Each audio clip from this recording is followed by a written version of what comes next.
굿모닝. 아니 오늘은 이렇게 조금 늦은 시간에 산에 오긴 했습니다만은 와, 봄이 온 것 같아. 갑자기 날씨가 지난주하고는 확연하게 달라진 것 같은 느낌이 듭니다. 이제 조금 지나면은 야, 여기에 개나리도 피고 진달래도 피고, 한국은 그래서 너무나 아름답고 좋죠, 그죠? 여름이 되면 여기가 또 초록으로 완전히 바뀌잖아요. 야, 이러니 내가 한국을 사랑스럽게 생각하지 않을 이유가 없죠. 자, 오늘은요 자유에 대한 이야기를 한번 해보려고 그래요. 자유. 저는요 모든 게 저는 자유로 통합니다. 자유롭고 싶고, 그죠? 우리가 공부하고 또 뭐 돈도 벌고 뭐도 하고 그 최종적인 목표, 그거는 이제 행복치고지만 어떻게 해야 행복해지냐? 결국 더 많은 자유를 누릴 때 우리는 행복해지잖아요. 그런데 가만히 생각해 보면 국가도 그 자유의 개념이 동반되어야만 국가도 발전하는 거 아닌가요?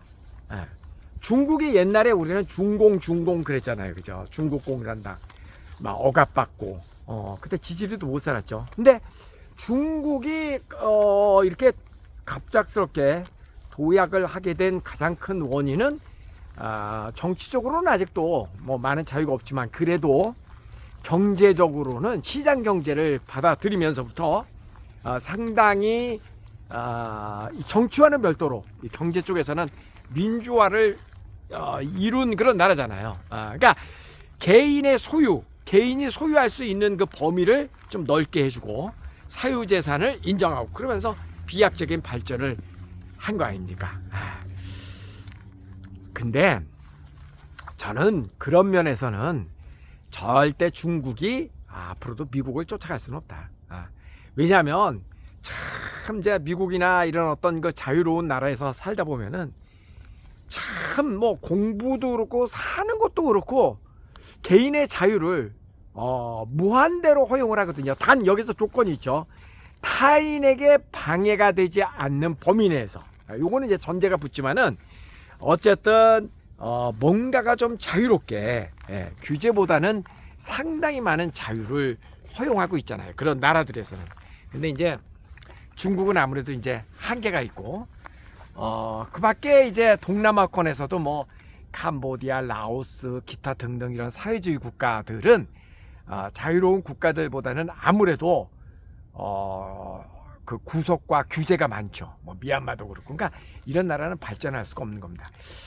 제가 무슨 뭐 정치 평론을 하겠다라는 게 아니라 저는 오늘 중요한 항목을 하나 좀 지적을 해보려고 그래요.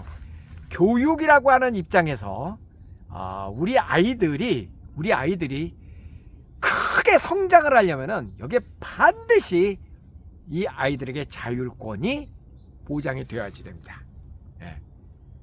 밑줄 짝. 이거 굉장히 중요한 얘기야. 엄청나게 중요한 이야기입니다. 근데 실제로 우리 그 초등학교, 중고등학교를 거치면서 우리나라 교육 환경은 자유로운 공부 환경이 별로 안 되어 있습니다. 아니, 그리고 자유로운 공부 환경을 방해하는 부모님들이 많이 계시죠. 그게 무슨 의미예요? 부모들이 전부 다 아이들의 학업 계획을 짜주고 너는 이렇게만 해. 그래서 아이들이 꼭두각시가 되어간다라는 얘기입니다. 꼭두각시가. 그러니까 그렇게 해가지고 뭔가 결과물을 얻으면은 그건 아이의 결과가 아니라 부모의 결과라는 거예요. 아이는 그거에 크게 만족하지 않습니다. 그리고 더 중요한 거는 그런 식으로 공부를 해갖고 점수를 올리고 또 그런 식으로 점수를 올려서 좋은 대학을 가고 어쨌든 누군가의 계획에 의해서 자기의 자율적인 무슨 행위가 아니라 누군가에 의해서, 그것이 부모 또는 뭐 학원 선생, 누구의 지도자, 이런 사람들에 의해서 계획되고 짜여지고 훈련되고 그런 아이들이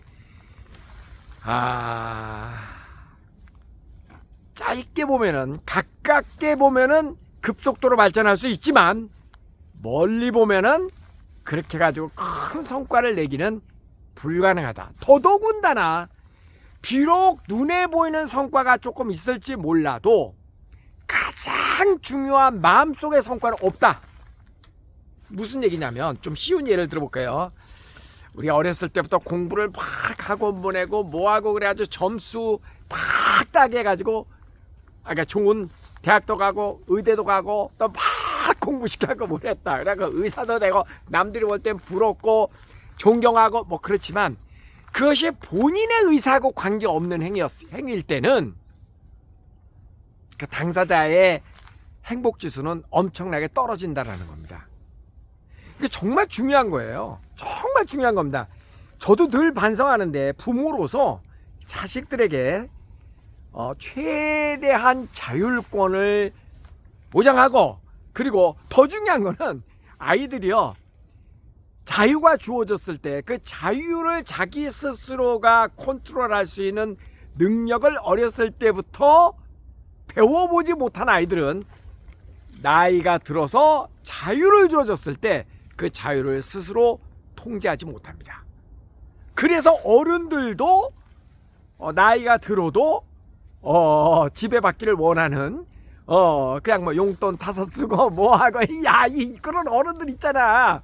네. 그거 저 옳지 않다고 봅니다. 그거 옳은 거 아니지. 스스로 계획하고 스스로가 자율적으로 자기의 삶을 꾸려가고 그런 자유로움과 자유 속에서 풍요로운 인생과 행복이 있는 것이지 타율에 의해서 그저 어떤 조건에 의해서 통제되고 남의 보기에는 뭐가 뭐 멋있어 보이고 아름다워 보여도 그건 아니다. 그건 아니다. 여러분 어떻게 생각하세요? 네. 부부간에도 서로 자유가 있어야 되고 그죠? 그게 통제된 건 아니지. 자율 속에서 그것도 하나의 이제 규정이니까 상대방을 불쾌하게 만드는 일은 하지 않아야 되는 그런 큰 테두리 안에서 자유롭게 모든 게 자유잖아요, 그죠? 자유. 그러면서 발전이 있는 거잖아. 직업도 그렇고 우리가 자율이라는 거, 이 자유는 전 너무너무나 소중한 거라고 저는 생각을 하거든요. 저에게 있어서 자유는 사실 다입니다. 저는 그 자유 때문에 저는 사는데 자유롭고 싶어서 뭐 행동도 자유롭게 하고 직업도 자유롭고 말도 자유롭게 하고 싶어서 저는 지금 방송도 안 하잖아요. 왜냐하면 그런 대중매체 속으로 들어가면 내가 말도 자유롭게 할 수가 없기 때문에 저는 그만큼 자유를 소중하게 생각하거든요. 그래서 나의 자유가 소중한 것만큼 타인의 자유도 소중하고 그래서 어렸을 때부터 이 아이를 자유롭게 해주고 또 그 자유가 주어지는 것만큼 그에 따르는 책임을 지게 만드는 그런 교육 굉장히 중요합니다. 너무너무 중요합니다. 오늘 자유의 소중함에 대해서 정말 다시 한번 생각해보는 기회가 되었으면 좋겠습니다. 알았죠? 가위바위보. 자, 가위바위보! 가위바위보! 가위바위보! 가위바위보! 가위바위보! 안녕히 계세요.